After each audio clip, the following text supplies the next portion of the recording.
Olá, sejam bem-vindos a mais este estudo, em que hoje vamos continuar a perceber e a conhecer melhor o Espírito Santo. No estudo anterior, nós vimos realmente que o Espírito Santo não é um mistério. A Bíblia, a profecia, claramente nos mostra quem é o Espírito Santo e até onde podemos realmente conhecer o Espírito Santo. Mas hoje vamos ver um pouco mais. Hoje vamos ver mais algumas características, mas sobretudo as funções do Espírito Santo, as suas ações. E por isso, o título do estudo de hoje chama-se Conhecendo a Obra do Espírito Santo. Vai ser um estudo muito interessante. Vamos ver mais de 50 versículos bíblicos. Hoje vai ser uma boa dose de estudo da Palavra de Deus. E por isso peço que me acompanhem neste estudo, onde vamos realmente conhecer quais as ações, quais as funções do Espírito Santo. Mas vamos começar hoje pelo início. O que é que eu quero dizer com isto? Literalmente pelo início. Vamos ler logo os primeiros versículos, os primeiros 2 versículos da Bíblia. Gênesis 1, 1 e 2, que diz então o seguinte. Vamos ler. No princípio, criou Deus o céu e a terra. E a terra era sem forma e vazia, e havia trevas sobre a face do abismo. E o Espírito de Deus se movia sobre a face das águas. Neste texto, que a Bíblia inicia, vemos aqui algo muito interessante. No princípio, Deus criou os céus e a terra. Mas no versículo 2 diz então que o Espírito movia-se onde? Sobre a face das águas. Então vemos que, de alguma maneira, o Espírito estava presente no momento da criação. Jó confirma-nos exatamente isso. Se formos a Jó, capítulo 33, versículo 4, diz-nos então: O Espírito de Deus me fez, e a inspiração do Todo-Poderoso me deu vida. Vemos então aqui que o Espírito Santo participou, estava presente na criação. É algo de realmente interessante nestas funções ou nesta ação do Espírito Santo que vemos na longínqua criação. Mas o Espírito Santo não se esgota aqui. Existe uma característica do Espírito Santo que é muito importante e que se encontra em 1 de João. E diz-nos então o seguinte: Quem é que vence o mundo, senão aquele que crê que Jesus é o Filho de Deus? E este é aquele que veio por água e sangue, isto é, Jesus Cristo. Não só por água, mas por água e por sangue. E o Espírito é o que testifica, porque o Espírito é o quê? O Espírito é a verdade. João, não só aqui, mas também em João, no capítulo 16, confirma-nos exatamente isto, que o Espírito é a verdade. Vamos ler. Diz-nos então o seguinte: Mas quando vier aquele Espírito de verdade, ele vos guiará em toda a verdade. Porque não falará de si mesmo, mas dirá tudo o que tiver ouvido, e vos anunciará o que há de vir. Então vemos neste texto que este Espírito, Espírito da verdade, que é a verdade, sim, o Espírito é a verdade, mas não é toda a verdade. O que é que o texto nos diz? E ele vos guiará em toda a verdade. O que é toda a verdade, sabem? A Bíblia nos diz que a verdade é o quê? Por exemplo, Cristo disse: Eu sou o caminho, a verdade e a vida. Então a Bíblia diz-nos que Cristo é a verdade. Também nos diz que Deus, o Pai, que é a verdade. Diz-nos também em Salmos que a palavra de Deus, a Bíblia, é a verdade. E também nos diz que a sua lei, os seus mandamentos, são a verdade. Isto é toda a verdade que nos fala aqui João no capítulo 16. E como vimos, o Espírito Santo faz parte desta toda a verdade. Porque o Espírito Santo, segundo a Bíblia, também é o quê? A verdade. Uma característica muito importante. Mas o Espírito Santo tem ações que realmente influenciam, intervêm diretamente nos seres humanos. E eu queria levar agora o nosso estudo para Ezequiel, onde vemos uma função muito importante do Espírito Santo. Vamos ler. diz o seguinte: Depois o Espírito me levantou e me levou à caldeia para os do cativeiro, em visão, pelo Espírito de Deus, e subiu sobre mim a visão que eu tinha tido. Então, vemos aqui uma ação do Espírito Santo que levou este profeta em visão. Muito bem. O que é que isto quer dizer? Vamos a Joel completar este versículo. Joel 2, 28 diz-nos o seguinte: E há de ser que depois derramarei o meu Espírito sobre toda a carne, e vossos filhos e vossas filhas profetizarão, e os vossos velhos terão sonhos, e os vossos jovens terão visões. Nós vemos realmente que isto é uma profecia que nos diz que através da ação do Espírito Santo, pessoas podem profetizar, podem ter sonhos inspirados por Deus, podem ter visões inspiradas por Deus. E vemos realmente o cumprimento parcial desta profecia em Atos. Atos diz-nos o quê? No capítulo 19, diz-nos então: E os que ouviram foram batizados, em nome do Senhor Jesus. E impondo-lhes as mãos, e impondo-lhes Paulo as mãos, veio sobre eles o Espírito Santo, e falavam línguas e profetizavam. Então nós vemos aqui uma ação, uma função específica do Espírito Santo, a de realmente transformar pessoas normais em profetas, pessoas normais em mensageiros de Deus. Isto, de facto, é uma função muito importante do Espírito Santo. Então nós vemos que o Espírito Santo inspira os profetas, dá visões, transmite a sua vontade aos homens através destes homens que ele escolhe e que, inspirados pelo Espírito Santo, trazem estas mensagens ao resto da humanidade. Mas nós sabemos que esta palavra profetizar tem dois significados. Tanto significa revelar um acontecimento futuro, como pregar. A palavra pregar não se encontra na Bíblia, mas encontra-se a palavra profetizar. E por isso isto também é algo de muito importante. Este mesmo Espírito Santo, que inspirou todos estes homens na Bíblia, pode inspirar hoje, deve inspirar hoje, os pregadores desta mesma mensagem, do Evangelho eterno. E como foi possível no passado inspirar pessoas, hoje também é possível. E deve ser a realidade de todos os pregadores da Palavra de Deus, serem inspirados pelo Espírito Santo. Mas esta inspiração serviu ainda para outra coisa. Vamos ver? 2 de Timóteo, um versículo subejamente conhecido, 2 Timóteo 3,16, diz-nos então: toda a Escritura é divinamente inspirada e proveitosa para ensinar, para redarguir, para corrigir, para instruir em justiça.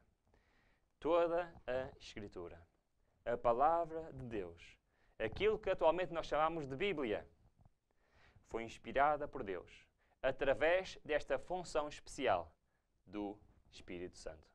É de facto extraordinário. Nós conhecemos esta pessoa, este realmente Espírito Santo, que inspirou os escritores a nos trazerem o Evangelho eterno e colocar num livro para hoje nós podemos ver e conhecer Deus e o plano da redenção. Vemos então esta função tão importante do Espírito Santo. O Espírito Santo inspirou os escritores da Bíblia. Mas fez mais coisas. Vamos ver mais? Vamos agora a Lucas.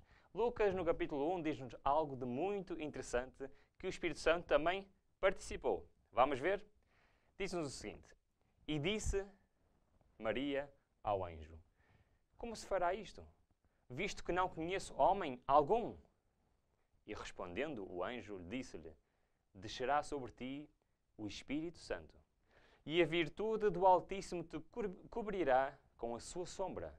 Por isso também o Santo, que de ti há de nascer, será chamado Filho de Deus.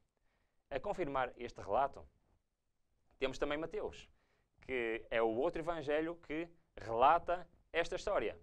E em Mateus capítulo 1 diz-nos também o seguinte: Ora, o nascimento de Jesus Cristo foi assim, que estando Maria, sua mãe, desposada com José, antes de se juntarem, achou-se ter concebido do Espírito Santo.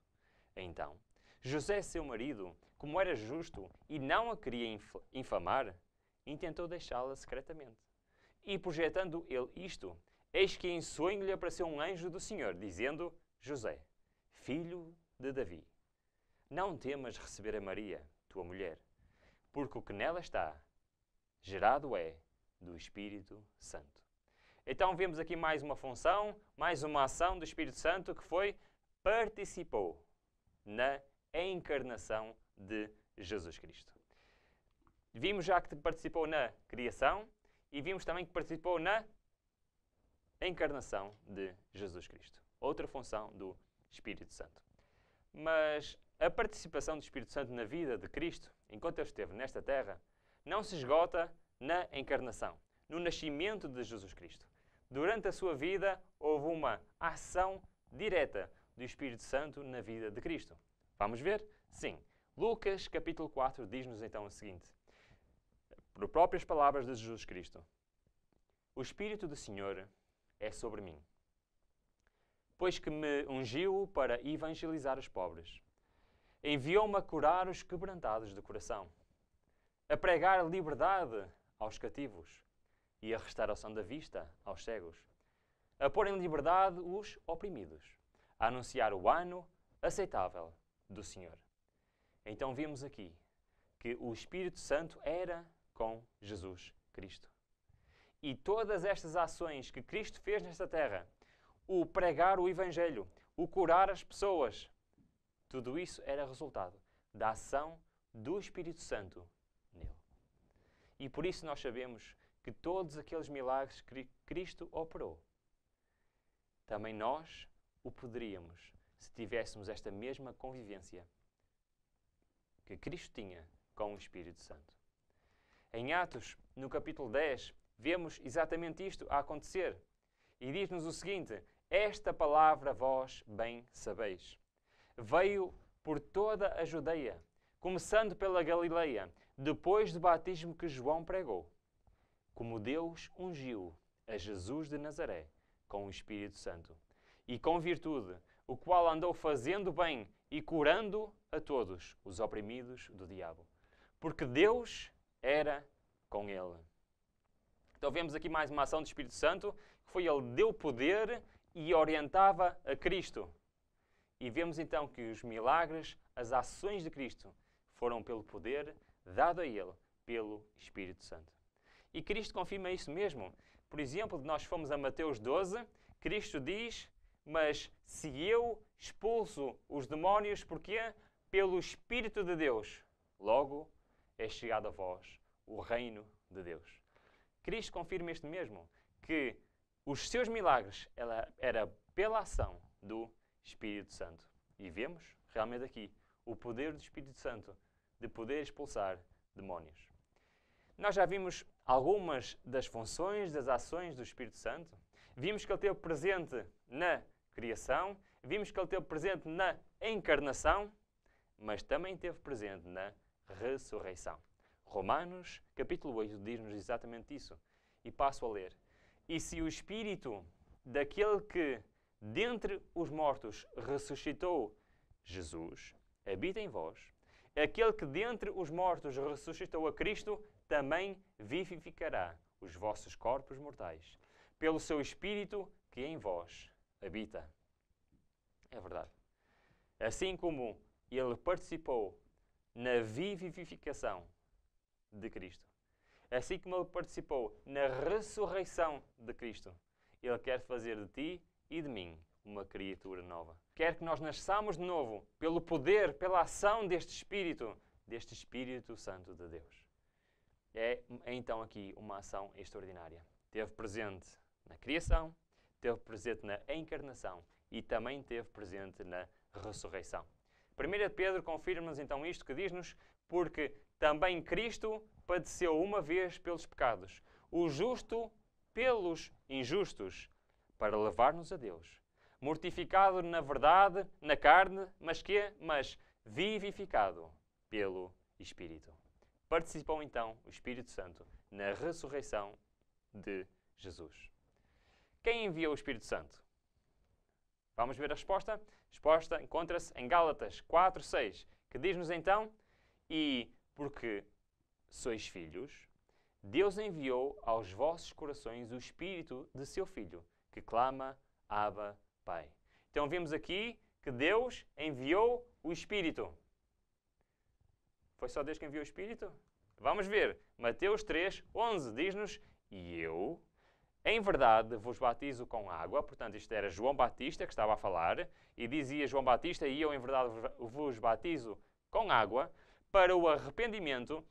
Mas aquele que vem após mim é mais poderoso do que eu, cujas alparcas não sou digno de levar. Ele vos batizará com o Espírito Santo e com fogo. Então, vemos aqui que Cristo também traz o Espírito Santo.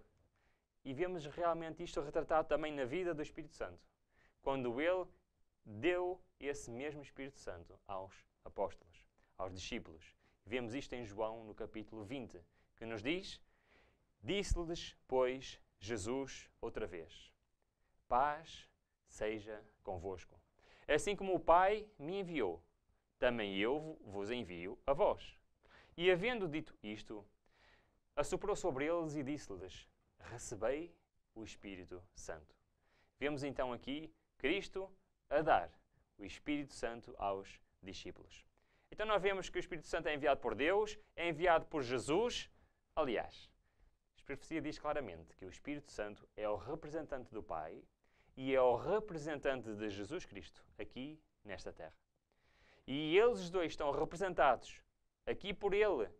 E a sua ação em nós é indiretamente a ação do Pai, é indiretamente a ação do Filho. Mas esta sua vinda foi também profetizada.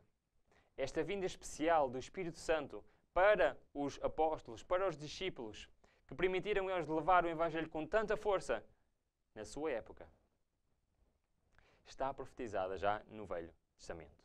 Vamos ler. Encontra-se em Ezequiel 39:29 e diz o seguinte: nem lhes esconderei mais a minha face, pois derramarei o meu Espírito sobre a casa de Israel, diz o Senhor Deus. Isaías diz exatamente o mesmo. Diz-nos então em Isaías 32, até que se derrame sobre nós o Espírito lá do alto.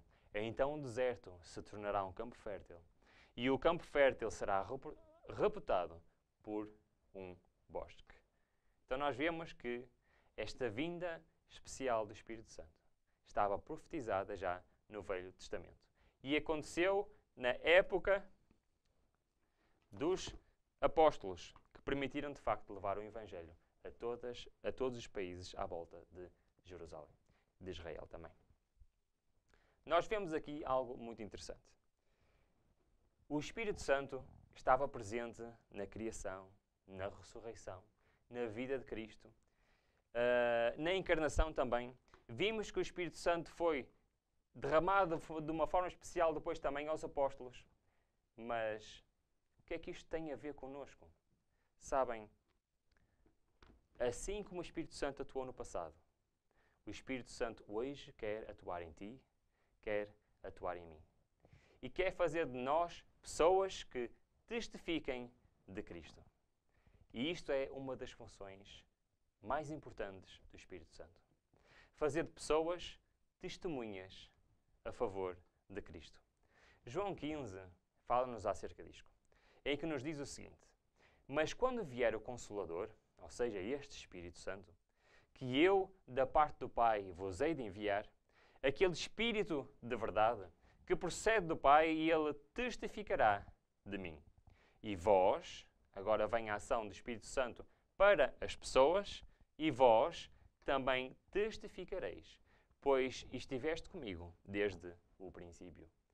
Então nós vemos que uma função muito importante do Espírito Santo é testificar de Jesus, deste maravilhoso plano da redenção. E isto é uma das funções mais importantes do Espírito Santo. Pegar em pessoas, em homens, pecadores, e transformá-los ao ponto de serem verdadeiras testemunhas de Cristo. porque só assim se pode cumprir a grande comissão. Mateus 28, 19 e 20, o que é que nos diz? Portanto, ide e fazei discípulos de todos os povos. Este é o objetivo principal do Espírito Santo. Batizando-os em nome do Pai e do Filho e do Espírito Santo. Ensinando-os a guardar todas as coisas que eu vos tenho mandado. E certamente estou convosco todos os dias, até à consumação do século. Isto é a principal função do Espírito Santo. É isto que Ele quer fazer a ti. É isto que Ele quer fazer a mim. Mas como é que isto é possível? Sabem, Mateus 24 fala-nos de um sermão profético de Jesus. E é muito interessante porque o texto cria muitas confusões, porque é um texto um pouco estranho.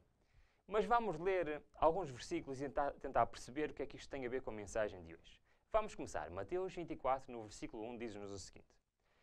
E quando Jesus ia saindo do templo, aproximaram-se dele os seus discípulos, para lhe mostrarem a estrutura do templo. Jesus, porém, lhes disse, não vedes tudo isto?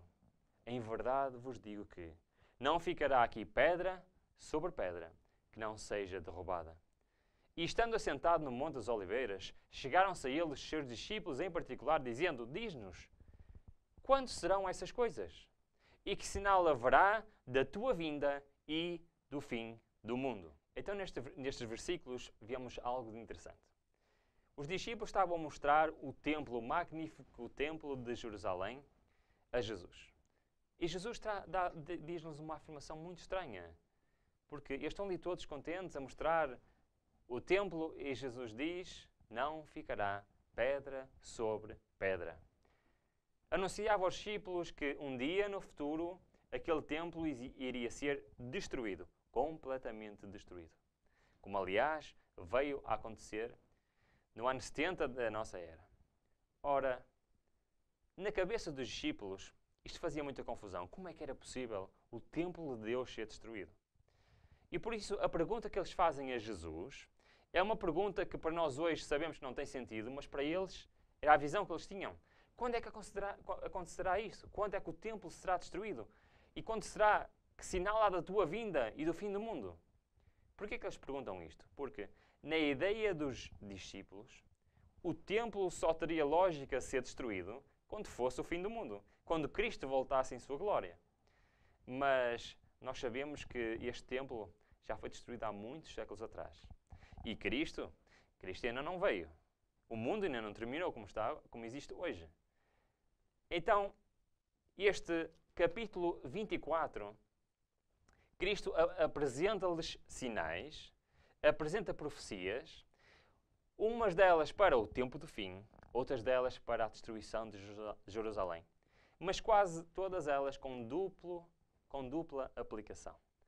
Porque na mente daqueles discípulos, o templo só poderia ser destruído no fim do mundo. Mas a verdade é que não foi assim. Mas há aqui uma profecia, no versículo 14, que já se cumpriu e terá de se cumprir novamente, que tem a ver com o tema de hoje. E diz-nos o seguinte, Mateus 24, 14. E este Evangelho do Reino será pregado em todo o mundo, em testemunho a todas as gerações. Então, virá o fim. O que é que nós temos aqui?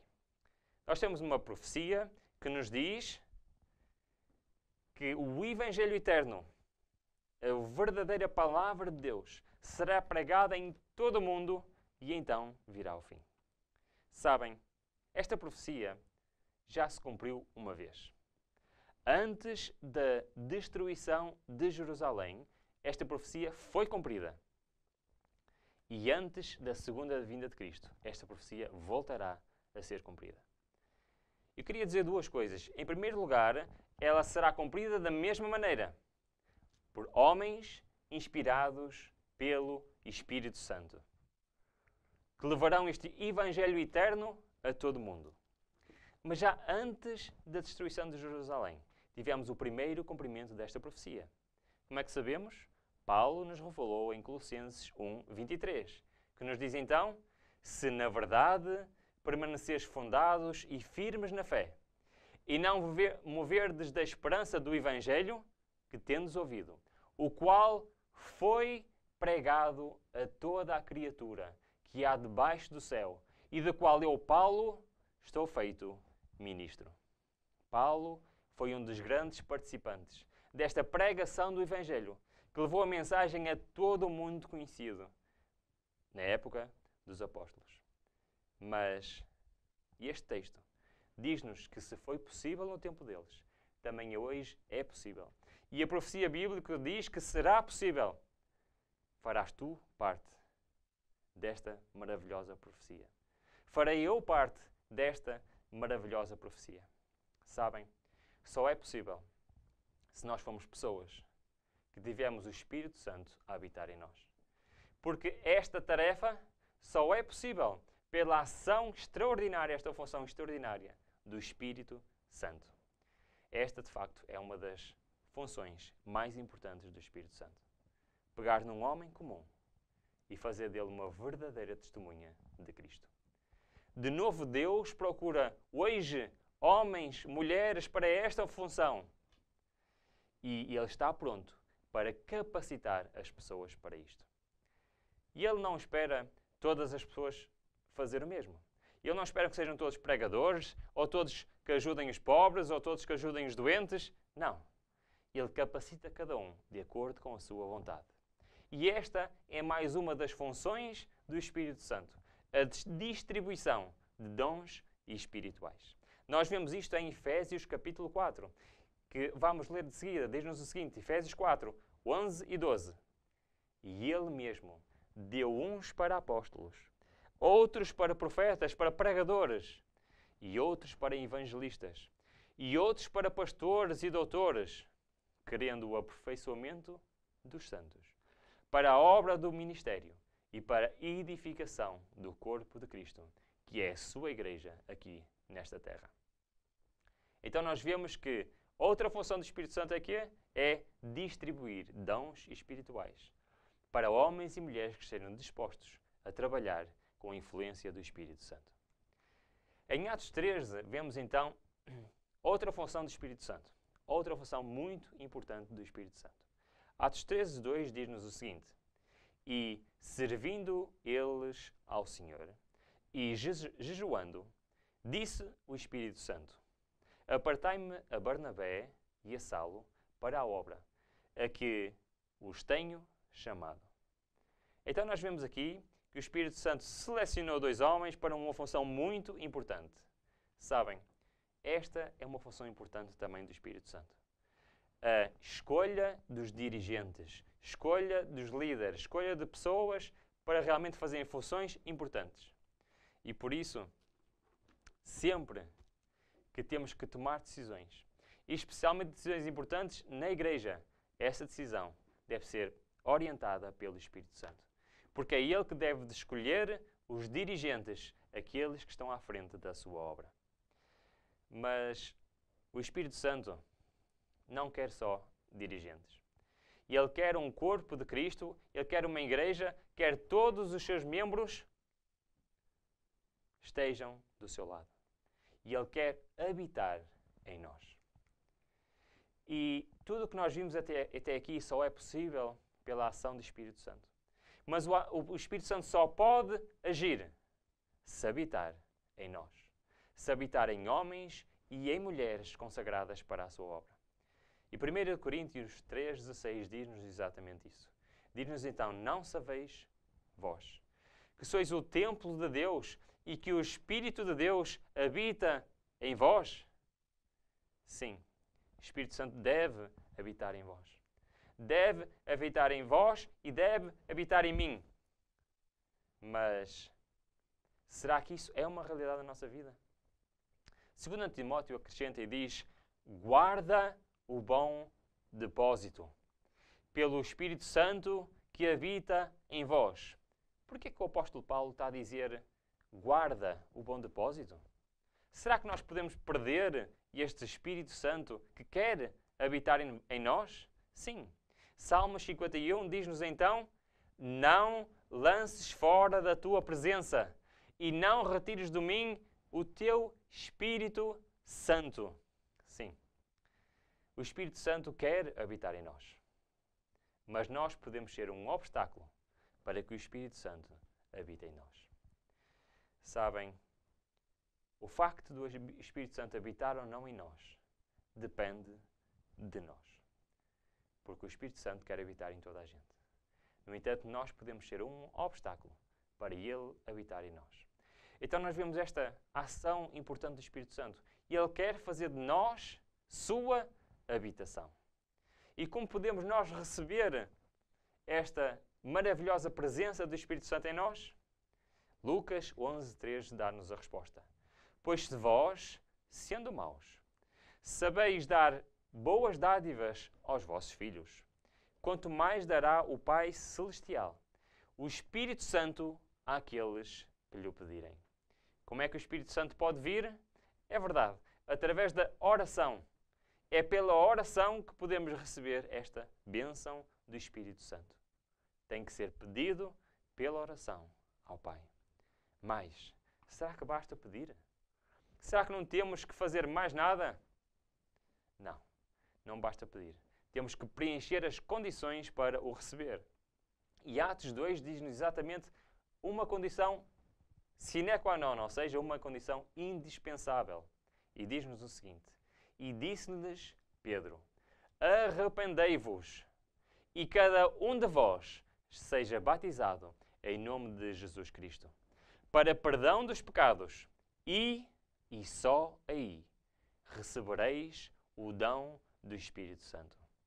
Então nós vemos aqui que o Espírito Santo quer habitar em nós, que Ele vem pela oração, mas apenas vem se houver um verdadeiro arrependimento.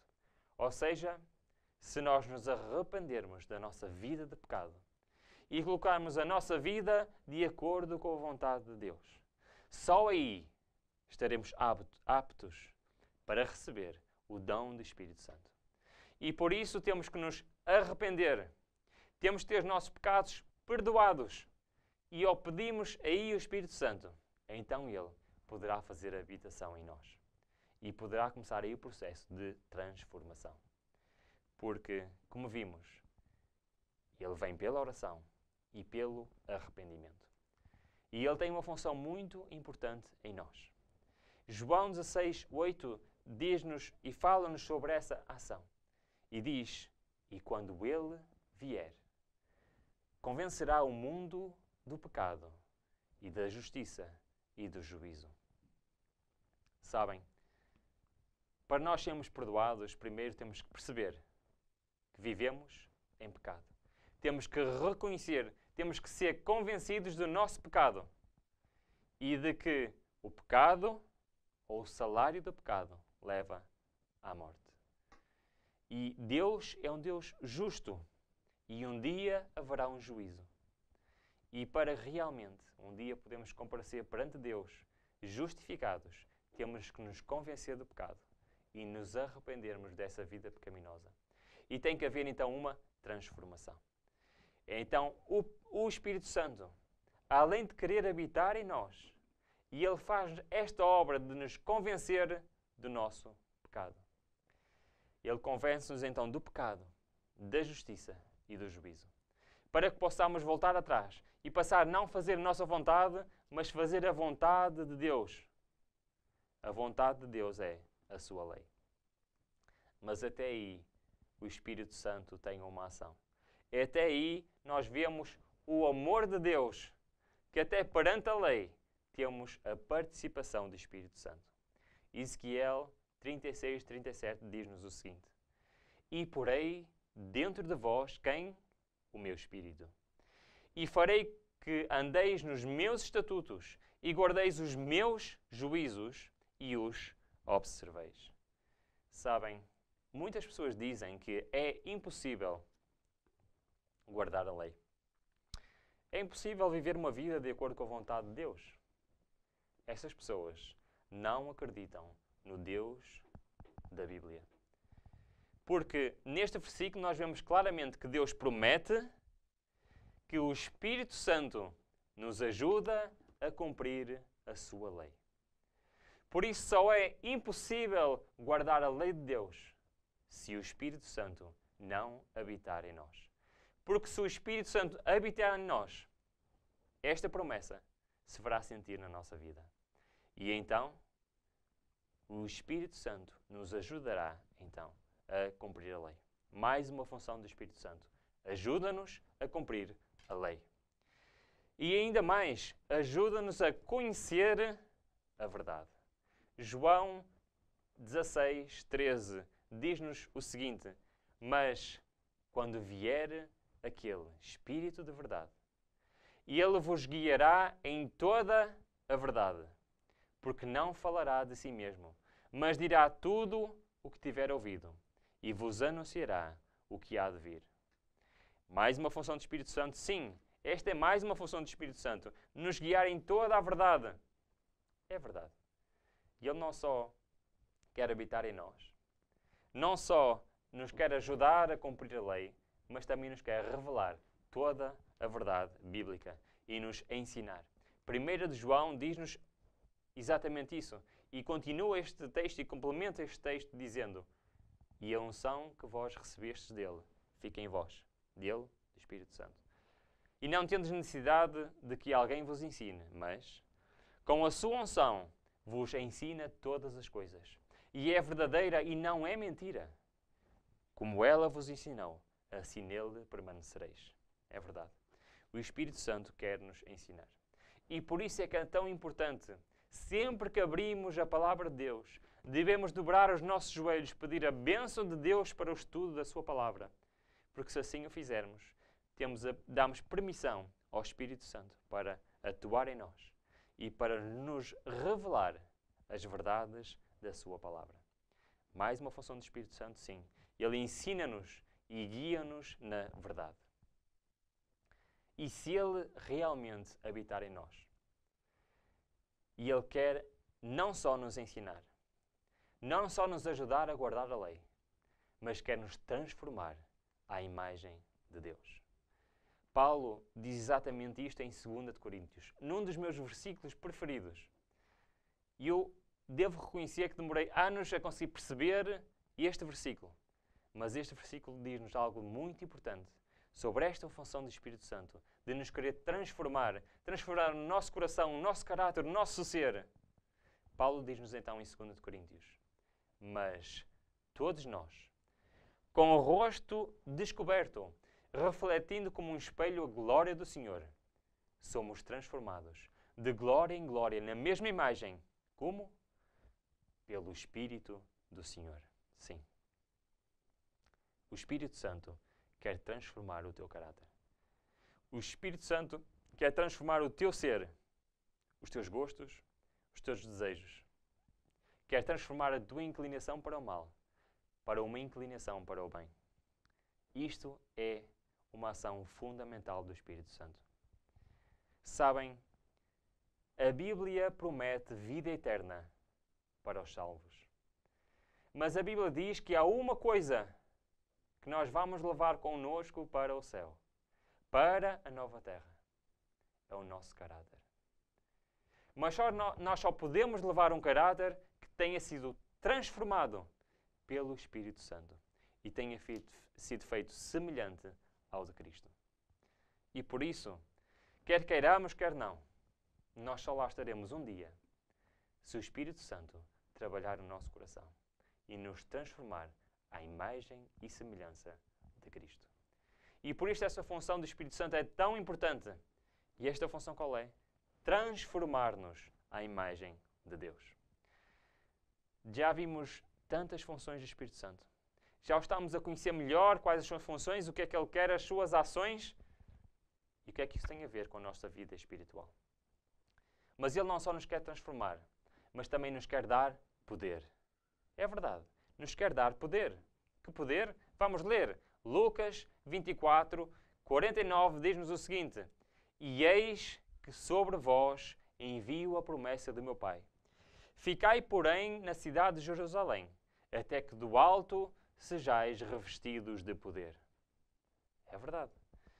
Quando alguém é ungido pelo Espírito Santo, recebe poder. Mas poder para quê? Nós vemos um exemplo prático no livro de Juízes e na vida de Sansão, em que ele foi ungido pelo Espírito Santo e, de facto, lhe deu muito poder. Vamos ler. Então, o Espírito do Senhor se apossou dele, de Sansão, tão poderosamente que despedaçou o leão, como quem despedaça um cabrito, sem ter nada na sua mão. Porém, nem a seu pai nem a sua mãe deu a saber o que tinha feito. Vemos aqui poder que o Espírito Santo deu a Sansão, e neste caso foi que tipo de poder? Foi força física, ao ponto de ele ter lutado com o leão e o ter vencido com as suas próprias mãos. A Bíblia promete-nos poder a quem receber o Espírito Santo. E não necessariamente, como neste caso, poder físico, mas muitas vezes, e mais importante do que isso, poder espiritual. E é este poder, é esta fonte de poder que temos à nossa disposição, qual nós devemos ir para buscar, exatamente, forças para continuar em frente na nossa vida espiritual.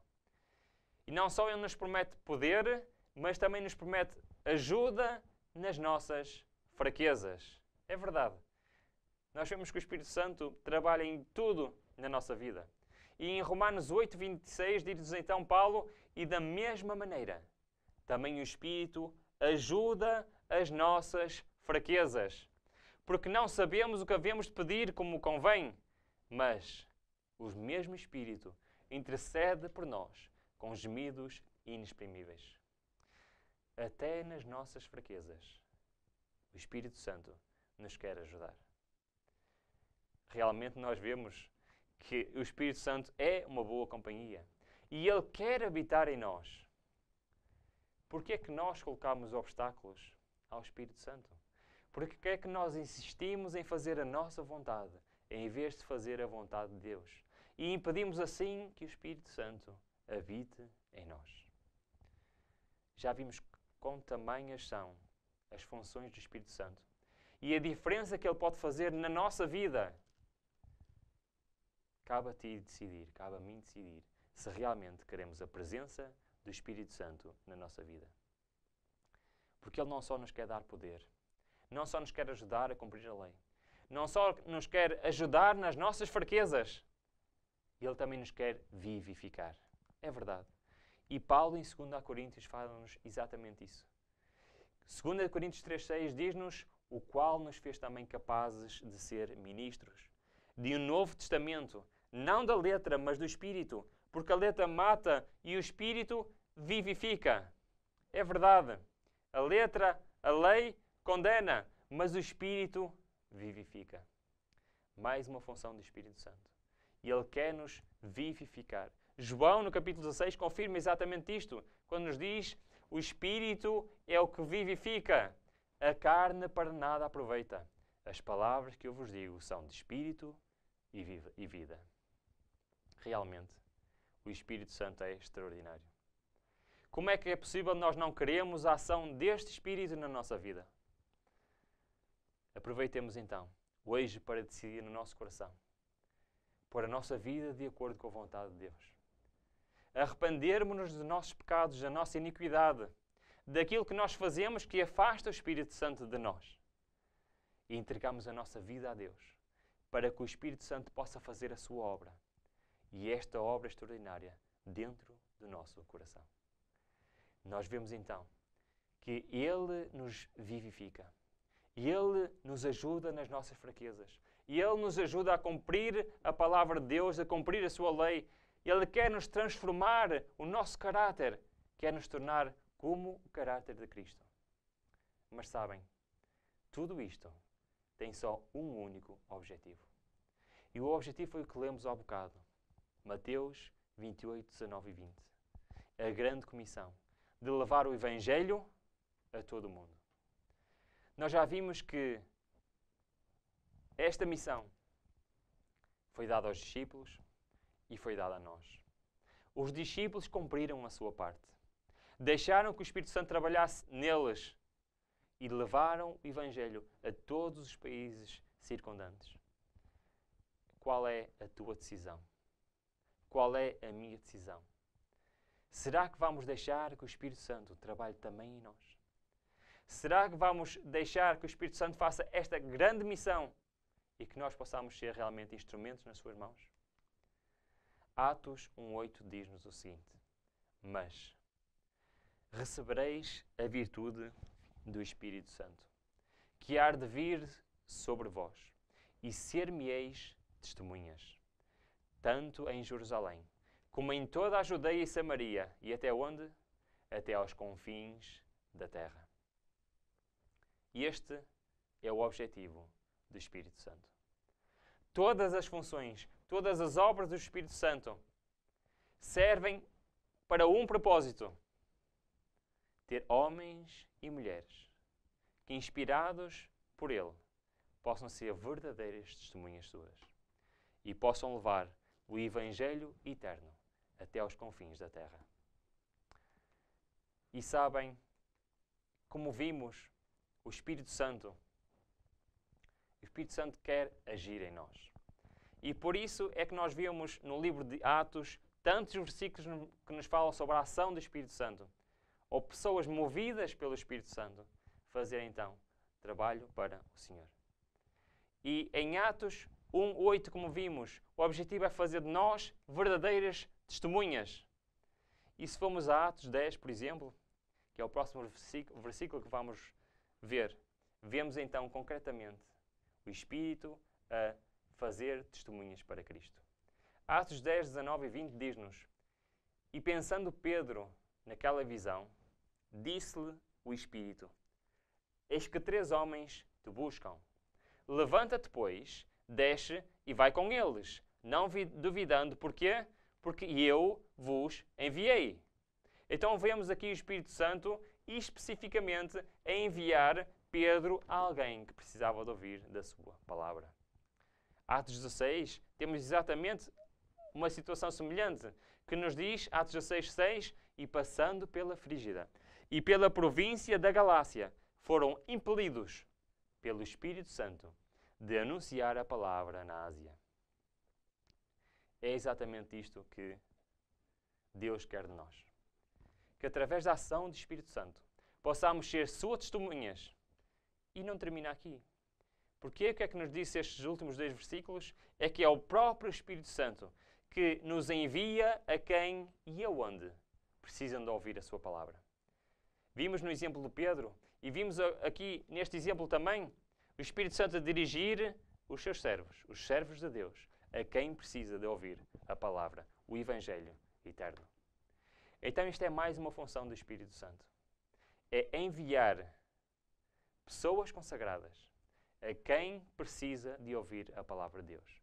E a lugares onde estão essas pessoas que precisam de ouvir a palavra de Deus. E para isso temos que levar muito bem decorado o que é que vamos dizer. Será? O que é que nos diz? João 14 diz-nos que se o Espírito Santo habitar em nós, o que acontece? Mas aquele Consolador, o Espírito Santo, que o Pai enviará em meu nome, esse vos ensinará todas as coisas. E quê? E vos fará lembrar de tudo quanto vos tenho dito. É verdade. Nós vimos que precisamos do Espírito Santo quando estudamos a palavra de Deus. Mas também precisamos do Espírito Santo quando partilhamos com os outros a palavra de Deus.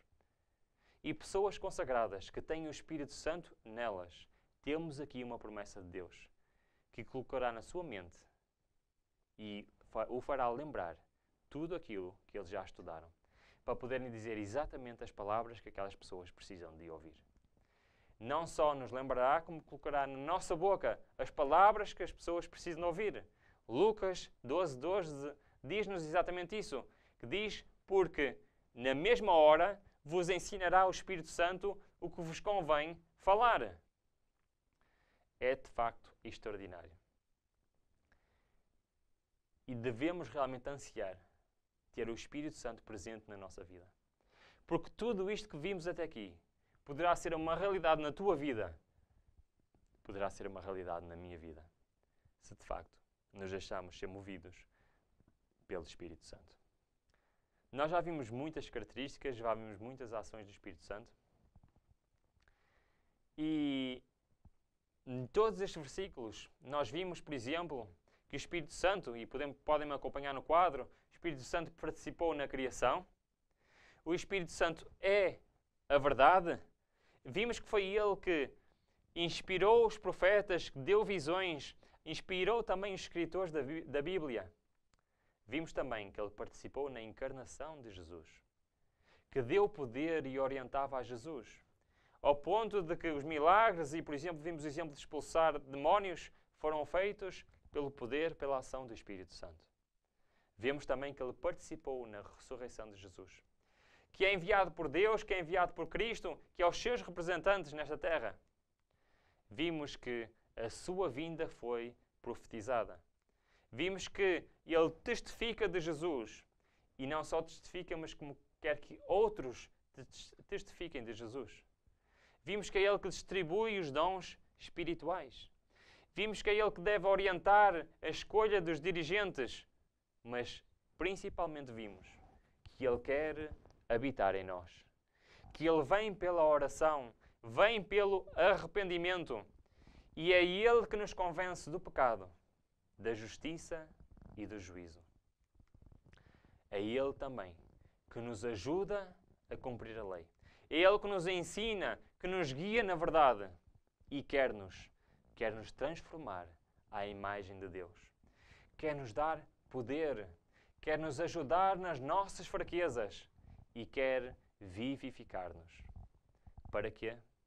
Para que possamos ser verdadeiras testemunhas de Jesus. E para que Ele nos possa usar para nos enviar a quem e aonde precisam de ouvir o Evangelho eterno, ao ponto de Ele nos lembrar até daquilo que aprendemos e colocar na nossa boca aquilo que os outros precisam de ouvir. Vimos que realmente a ação, as funções, a obra do Espírito Santo é fundamental para a nossa vida espiritual. Vimos que este Espírito Santo, que conhecemos um pouco melhor no último estudo, hoje conhecemos a sua obra, as suas funções e realmente a sua importância. Eu queria finalizar o estudo hoje com um detalhe muito importante. Nós somos o único obstáculo para que o Espírito Santo possa realmente trabalhar em nós. Mas há algo de muito importante que nós precisamos saber. É que nós podemos pôr em causa a nossa vida eterna se rejeitarmos o Espírito Santo. Em 1 de Tessalonicenses diz-nos o seguinte: não extingais o Espírito. É possível extinguir o Espírito da nossa vida. O que é que isto quer dizer? Isto é aquilo que muitas vezes em teologia falamos e dizemos do pecado contra o Espírito Santo.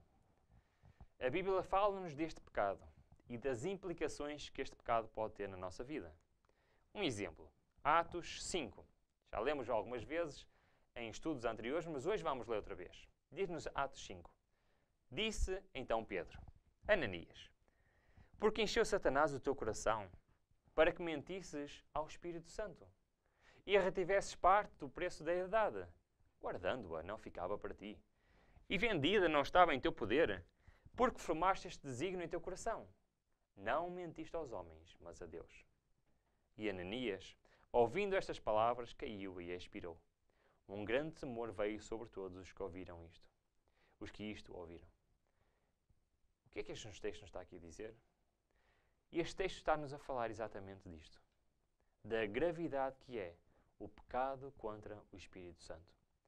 E é por isso que Cristo disse em Mateus 12, portanto, eu vos digo, todo pecado e blasfémia se perdoará aos homens, mas a blasfémia contra o Espírito não será perdoada aos homens.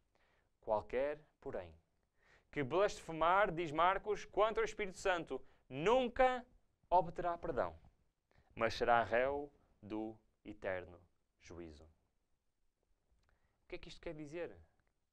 É certo que, e este não é o tema de hoje, hoje o tema é a obra do Espírito Santo, mas eu queria salientar aqui algo de muito importante, é que sem o Espírito Santo na nossa vida é impossível alcançarmos a salvação. Ora, vamos ver, vamos olhar para o quadro agora de trás para a frente.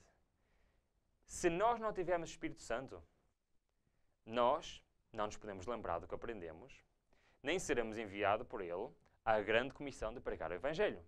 Porquê? Porque não seremos verdadeiras testemunhas de Cristo. Se nós não tivermos o Espírito Santo, nós não podemos ser vivificados por Ele. Não teremos ajuda para as nossas fraquezas. Não teremos poder vindo do alto. Não seremos transformados à imagem de Deus. E não seremos ensinados, nem guiados na verdade. Também, não teremos ajuda a cumprir a lei. Ora, se não temos ajuda a cumprir a lei, será impossível cumprirmos a lei. Também, não seremos convencidos do pecado, nem da justiça, nem do juízo. Não teremos verdadeiro arrependimento, nem verdadeira oração. Porquê? Porque o Espírito Santo não habitará em nós. Sabem, é impossível uma verdadeira vida espiritual sem a ação do Espírito Santo em nós. E por isso, se nós colocamos um obstáculo ao Espírito Santo, se nós o expulsarmos da nossa vida, estaremos condenados à morte eterna e não à vida eterna. E por isso eu queria lançar um desafio para ti e um desafio para mim hoje. Em deixarmos de lado a nossa iniquidade, os nossos pecados, a nossa vontade.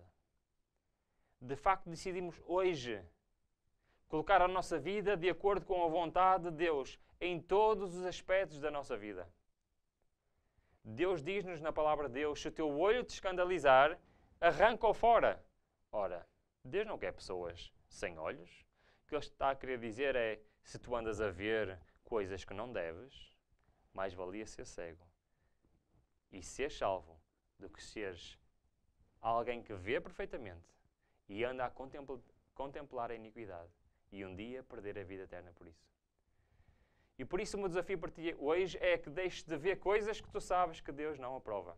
Que deixes de fazer coisas que Deus sabe, que tu sabes que Deus não aprova. E que coloques a tua vida de acordo com a vontade de Deus. E que deixes realmente que o Espírito Santo transforme o teu coração. Deixe realmente que toda esta obra do Espírito Santo que hoje estudamos seja uma realidade na tua vida.